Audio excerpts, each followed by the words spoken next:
এক বছরে ইসরায়েলে ২৬,০০০ রকেট হামলায় নিহত ৭২৮ সেনা। ২০২৩ সালের ৭ অক্টোবর থেকে ইসরায়েল হামাস যুদ্ধ শুরু হওয়ার পর থেকে এ পর্যন্ত ইসরায়েলে ২৬,০০০ রকেট হামলা হয়েছে এবং এসব হামলায় প্রাণ গেছে ইসরায়েলের ৭২৮ সেনার।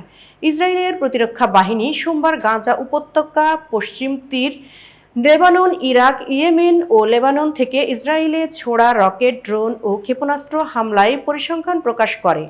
খবর টাইমস অব ইসরায়েলের। ইসরায়েলি প্রতিরক্ষা বাহিনী আইডিএফের তথ্য অনুসারে যুদ্ধের শুরু থেকে গাজা উপত্যকার আইডিএফের হাতে প্রায় ১৭,০০০ হামাস এবং অন্য প্রতিরোধ যোদ্ধা নিহত হয়েছেন।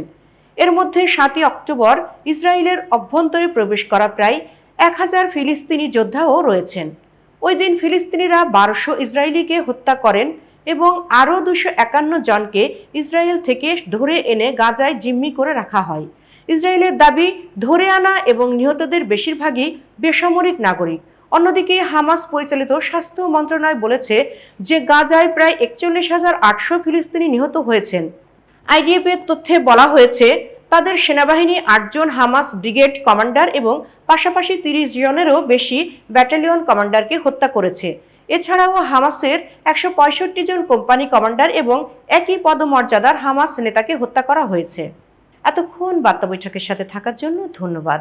নতুন নতুন তথ্য ও সংবাদ পেতে বার্তা বৈঠকের ইউটিউব চ্যানেল ও ফেসবুক পেজের সাথেই থাকুন।